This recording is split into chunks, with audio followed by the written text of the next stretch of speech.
Hello guys, मेरा नाम है लोकेश और आप सभी का स्वागत है मेरे YouTube channel nursing medical point पे, जहां मैं आपको नर्सिंग से रिलेटेड सभी इन्फॉर्मेशन प्रोवाइड करवाऊंगा।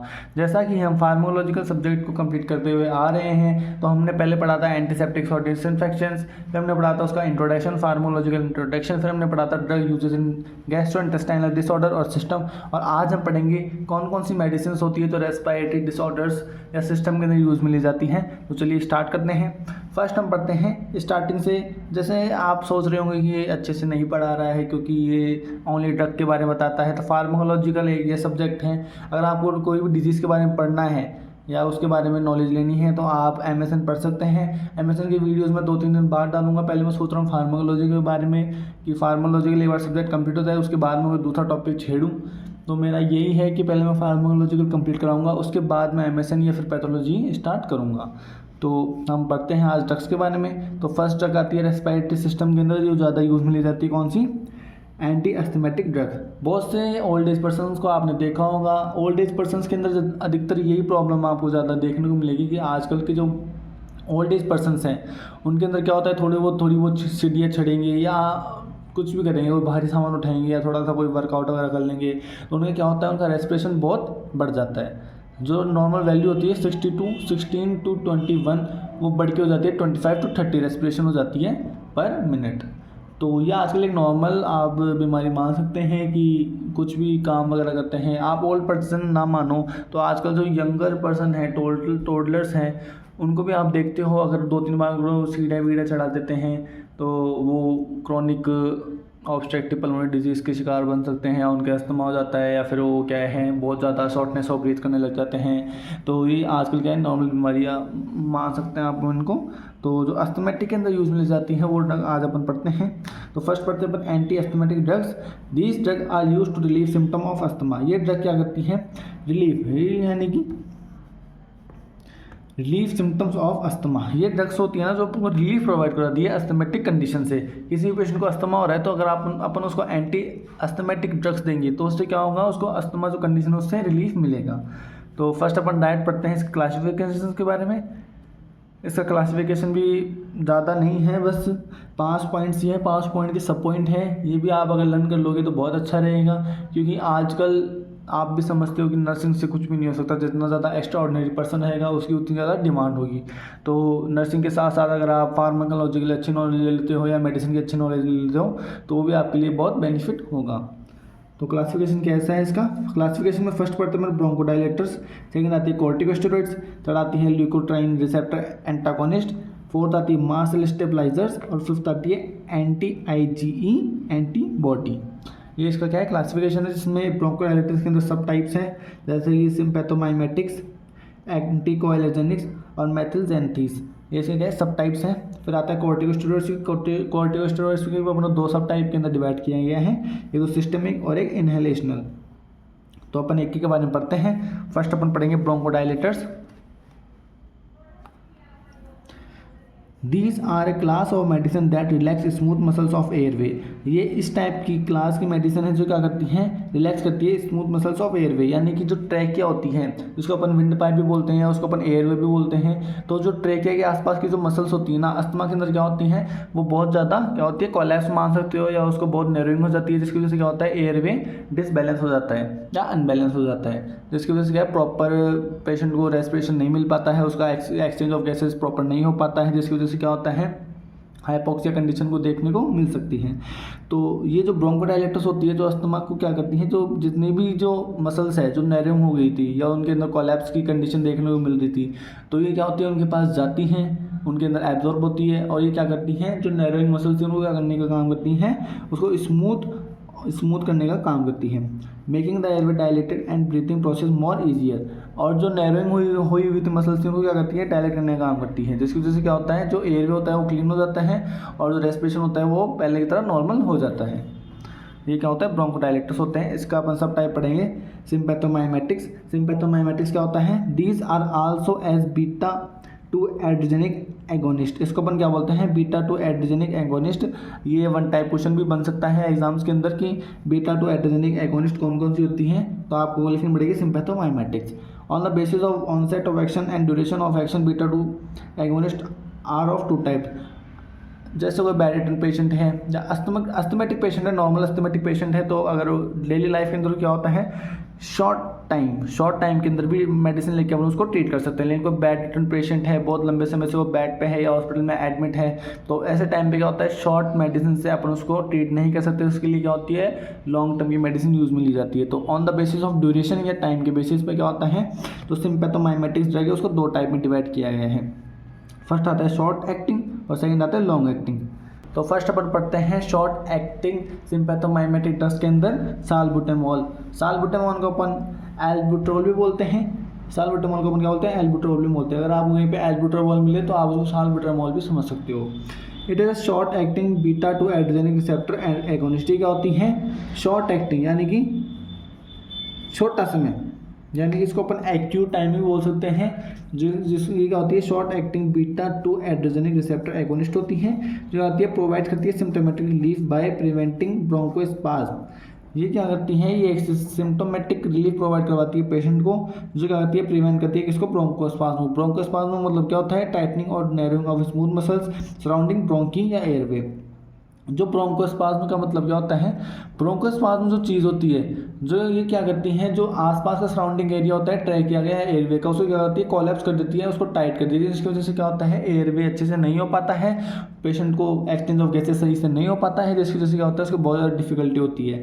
अब जो साल्बुटामॉल ड्रग होती है जो क्या करती है सिम्टोमेटिक रिलीफ देती है, कैसे ये करती है प्रिवेंट करती है ब्रोंकोस्पाज्म को, यानी कि ब्रोंकोस्पाज्म होती है ना उसको क्या करनी है रिलीफ करने का काम करती है।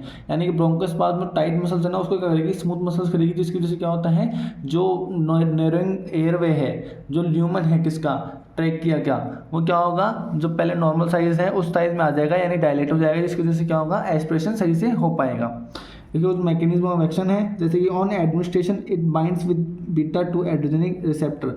ये क्या होता है एडमिनिस्ट्रेशन करने के बाद ये क्या होती है बीटा 2 एड्रेनर्जिक रिसेप्टर के साथ जाके क्या होती है जुड़ जाती है, which activate this receptor in smooth muscle. इसके बाद क्या होता है ये एक्टिवेट कर देती है इस रिसेप्टर को, यानी बीटा 2 एड्रेनर्जिक रिसेप्टर को क्या करती है ये एक्टिवेट कर देती है, जिसकी वजह से क्या होता है स्मूथ मसल्स ऑफ एयरवे, जिसकी वजह से क्या होता है जो नैरोइंग जो मसल्स थी वो क्या होती है स्मूथ मसल्स के अंदर कन्वर्ट हो जाती है।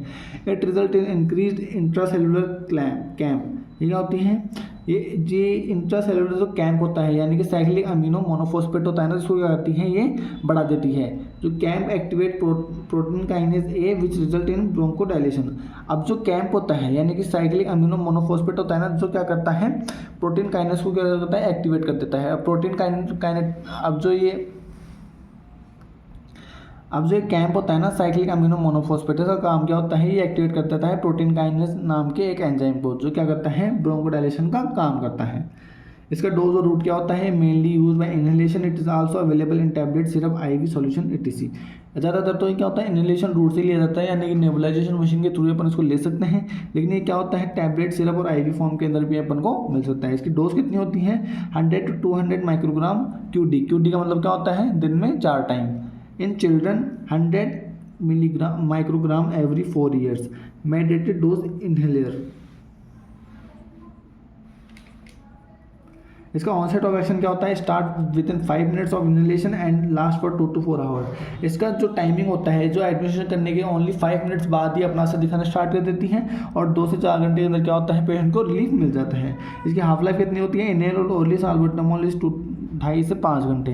जैसे कुछ साइड इफेक्ट भी होते हैं, अगर अपन किसी ड्रग को लेते हैं तो उसके कुछ एडवर्स इफेक्ट भी होते हैं, थेरापेटिक इफेक्ट भी होते हैं, ऐसे उस तरह के क्या होते हैं उसके टॉक्सिक इफेक्ट भी होते हैं। तो एक ड्रग का क्या होता है साइड इफेक्ट भी होता है। तो इसके साइड इफेक्ट क्या क्या है मसल ट्रिमर्स का मतलब क्या होता है मसल्स में क्रैम्प्स आना, यानी उसके अंदर क्या होती है जैसे अपन बोलते हैं ना बाइट आ गया देसी लैंग्वेज में, अगर मैं आपको बताऊं तो जैसे मसल ट्रिमर्स को क्या बोलते हैं अपन क्रैम्प्स आ जाते हैं ना मसल्स के अंदर, उनको बोलते हैं हेड यानी सर दर्द होता है, रेस्टलेसनेस थकान सी होती है, डिजीनेस चक्कर आते हैं, थ्रोट इरिटेशन गले में क्या होती है इरिटेशन होती है, palpitations, decrease serum potassium level. और जो पोटेशियम लेवल होता है किसके अंदर सीरम के अंदर उसको क्या करता है ये डिक्रीज कर देता है। अब अपन ने इतनी देर से थ्योरी पढ़ी थी वो आपके समझ में नहीं है, क्योंकि मुझे बताइए कि थ्योरी से क्या है, जो अपन किसी चार्ट से या किसी इमेज से या किसी पीपीटी से अगर कोई चीज़ को समझते हैं तो क्या होता है थ्योरी के प्रोबेबिलिटी के अकॉर्डिंग वो क्या होता है, चार्ट से या उनसे ज़्यादा समझ में आता है। तो अपन चार्ट से पढ़ते हैं। अपन ने क्या होता है साल्बुटामोल ड्रग ली, वो क्या होता है बाइंड हो जाती है किससे, बीटा 2 एडेनिक रिसेप्टर से, फिर क्या करती है एक्टिवेट कर देती है किसको, कैम्प को। कैम्प क्या होता है साइक्लिक अमीनो मोनोफॉस्फेट नाम के एंजाइम को क्या करती है ये एक्टिवेट कर देती है। जिसके बाद क्या होता है ये एंजाइम जाता है और ये प्रोटीन काइनेज ए नाम के एंजाइम को क्या करता है एक्टिवेट कर देता है। जिसकी वजह से क्या होता है, अब ये प्रोटीन काइनेज एक का काम क्या है, ये क्या होता है जो जितनी भी नैरोइंग मसल्स होती है एयरवे के आसपास उसको क्या करने का काम होता है, डायलेट करने का काम होता है। फिर ये आगे करने का काम होता है ब्रोंकोडाइलेशन। ब्रोंकोडाइलेशन का मतलब क्या होता है, जो ब्रोंको स्पाज्म होता है, स्पाज्म मतलब तो होता है सिकुड़ना, और डायलेशन का मतलब क्या होता है जो नॉर्मल जो उसकी पहले की शेप थी ना उसी शेप में वापस आता है या उसको चौड़ा कर देता है, ये इसका काम होता है। अब अपन ने शॉर्ट एक्टिंग में फर्स्ट ड्रग पढ़ी थी कौन सी, साल्बुटामोल। अब सेकंड ड्रग पढ़ेंगे अपन टेरबुटलिन। टेरबुटलिन क्या होता है, it is also short acting sympathomimetic drug. ये क्या होती है, ये भी एक सिंपैथोमाइमेटिक शॉर्ट ड्रग होती है जो मेनली यूज़ की जाती है ओरल रूट और बाय इनहेलेशन। ये क्या होता है, वो जो साल्बुटामोल थी वो कैसे ली जा रही थी, ज़्यादातर मेनली कैसे ली जाती है इनहेलेशन से। ये तो टेरबुटलिन जो ड्रग है वो क्या होती है ज़्यादातर कैसे ली जाती है, मेनली ओरली और by inhalation. Mechanism of action is same like salbutamol. इसके भी मैकेनिज्म ऑफ एक्शन जैसे साल्बुटामोल के थे वैसे सेम टू सेम इसके हैं। इसकी डोज क्या होती है, एमडीआई मेटेडेड डोज इनहेलर 250 माइक्रोग्राम से 250 माइक्रोग्राम होती है। 3 से 4 घंटे में 3 से 4 टाइम बार लेना पड़ता है एक दिन के अंदर। इसका और डोज कितना होता है 2.5 to 5 माइक्रोग्राम 3 से 4 टाइम्स एक दिन के अंदर। साइड इफेक्ट इसके हैं सिमिलर टू साल्बुटामोल। जो साल्बुटामोल के जो साइड इफेक्ट थे वही क्या है, टेरबुटलिन के साइड इफेक्ट माने जाते हैं। अब अपने शॉर्ट एक्टिंग ड्रग्स पढ़ ली, अब अपन पढ़ते हैं long acting drugs. Long acting drugs कौन कौन सी होती हैं, साल्मेट्रोल। साल्मेट्रोल क्या होती है, it is a long acting beta 2 adrenergic receptor agonist. क्या होती है लॉन्ग एक्टिंग, यानी कि कोई बेड पेशेंट है या हॉस्पिटल एक्वायर्ड इन्फेक्शन हो गया उसको या वेंटिलेटर पेशेंट है तो इस टाइम पे क्या होता है अपन लॉन्ग एक्टिंग डोज यूज में लेते हैं। तो जो साल्मेट्रोल क्या होती है long acting beta 2 adrenergic receptor agonist होती है जो use for maintain of asthma symptoms. ये क्या होता है मेंटेन करने का काम करता है किसको, अस्थमा सिम्टम्स को। It is available as oral powder and solution and inhalation powder. It is administration by metered dose inhaler. ये क्या होती है, ये अवेलेबल होती है ओरल पाउडर के अंदर यूज अवेलेबल है, सॉल्यूशन के अंदर अवेलेबल है, इनहेलेशन पाउडर के अंदर अवेलेबल है। इसको अपन कैसे एडमिनिस्ट्रेशन करते हैं, मीटर डोज इनहेलर। ये एक इक्विपमेंट आता है जिसके थ्रू क्या होती है ये जो ड्रग है कौन सी साल्मेट्रोल उसको अपन क्या होता है एडमिनिस्ट्रेशन करते हैं। Onset of action occurs within 5 to 15 minutes and action last up to 12 hours. इसको एडमिनिस्ट्रेशन करने के बाद में क्या होती है 5 से 15 मिनट के अंदर ये अपना असर दिखाने स्टार्ट कर देती है और इसका लास्ट ऑप्शन कब तक रहता है 12 घंटे तक। Mechanism of action is same है साल्बुटामोल। इसके भी मैकेनिज्म है जो सेम टू सेम किसकी तरह है साल्बुटामोल के, यानी कि जितनी भी ब्रोंकोडायलेटर ड्रग्स है उनका अगर आपको किसी का भी मैकेनिज्म याद है या उसके साइड इफेक्ट याद है तो आप उन सब के अंदर क्या होता है वो यूज़ में ले सकते हैं क्योंकि इन सबका काम क्या होता है लगभग सेम होता है। लेकिन बस इनका एक ही डिफरेंस है किसका, टाइमिंग का, ड्यूरेशन का। कुछ ड्रग होती है जो शॉर्ट ड्यूरेशन के अंदर यूज़ में ली जाती है और कुछ है जो लॉन्ग ड्यूरेशन के अंदर यूज़ में ली जाती है। इसके साइड इफेक्ट कैसे है, inflammation of upper respiratory tract, यानी कि अपर रेस्पिरेटरी ट्रैक्ट यानी कि नोज हो गया, माउथ हो गया, फेरिंग्स हो गया, लैरिंग्स हो गया, तो ओरोफेरिंग्स हो गया। तो इनके अंदर क्या होता है इन्फ्लेमेशन हो जाता है, इरिटेशन और कैंडिडियासिस, यानी कि थ्रोट इरिटेशन हो जाता है। और कैंडिडियासिस और कैंडिडियासिस का मतलब क्या होता है जो लिप्स के पास में छोटे छोटे ब्लिस्टर्स हो जाते हैं उसको बोलते हैं ओरल कैंडिडियासिस। हेडेक, सर दर्द, नोजिया, वॉमिटिंग, निमोनिया, etc। ये सब क्या होता है इसके साइड इफेक्ट होते हैं। इसकी डोज कितनी होती है 25 माइक्रोग्राम। हम सेकंड तक पढ़ते हैं मेथिलजेंथिस। मेथिलजेंथिस क्या होती है, this drug come from naturally occurring substance like coffee, T and chocolate. जो मेथिलजेंथिस जो ड्रग है वो क्या होती है एक ड्रग भी होती है लेकिन अपन इसको क्या होता है नेचुरल भी अपन को ही मिल जाती है, कैसे कॉफ़ी से, टी से और चॉकलेट से। इट इज़ आल्सो एज 1,3-डाईमेथिलजेंथिस, उसको अपन क्या बोलते हैं 1,3-डाईमेथिलजेंथिस भी बोलते हैं। It is process smooth muscle relaxing. इसका भाई काम क्या होता है, मतलब जितने भी ब्रोंकोडायलेटर का काम, जितने भी ब्रोंकोडायलेटर ड्रग्स होती है उनका काम यही होता है जो नैरोइंग मसल्स होती है एयरवे के आसपास उनको क्या करने का काम होती है, डायलेट करने का काम करती है। Airway dilation, diuretics and cardiac and central nervous system stimulant property. This is use as second line drug for management of system of COPD and asthma. ये क्या होती है सेकेंड लाइन ड्रग होती है किसके लिए, मैनेजमेंट करने का काम होती है सीओपीडी। सीओपीडी का मतलब क्रॉनिक ऑब्स्ट्रक्टिव पल्मोनरी डिसऑर्डर। ये होती है सेकेंड लाइन ड्रग होती है जो यूज में ली जाती है सीओपीडी के लिए और अस्थमा के लिए। इसकी हाफ लाइफ कितनी होती है 7 से 12 घंटे, और बायोअवेलेबिलिटी क्या होती है ऑलमोस्ट 100%। टेकन ओरली, अगर इसको अपन ओरली लेते हैं तो क्या होती है 100% एब्जॉर्ब हो जाती है बॉडी के अंदर, यानी इसका एक्सटेंशन नहीं होता है ड्रग का। डोज रूट क्या होती है 100 to 300 मिलीग्राम TDS, यानी TDS का मतलब दिन में 3 टाइम ओरली रूट से या IV से। इसके कुछ साइड इफेक्ट हैं, severe theophylline level must be monitor regularly और प्रिवेंटिंग ड्रग टॉक्सिसिटी। इसका क्या होता है जो सीरम थियोफाइलिन लेवल होता है ना, जो क्या होता है उसको मॉनिटर करना चाहिए रेगुलरली, और जो ये क्या करता है प्रिवेंट करता है ड्रग टॉक्सिसिटी से। Headache, nausea, irritability, insomnia, insomnia का मतलब क्या होता है नींद की कमी, डिजीनेस कराना, diarrhoea. Side effect when serum theophylline level increase 20 microgram per litre per ml।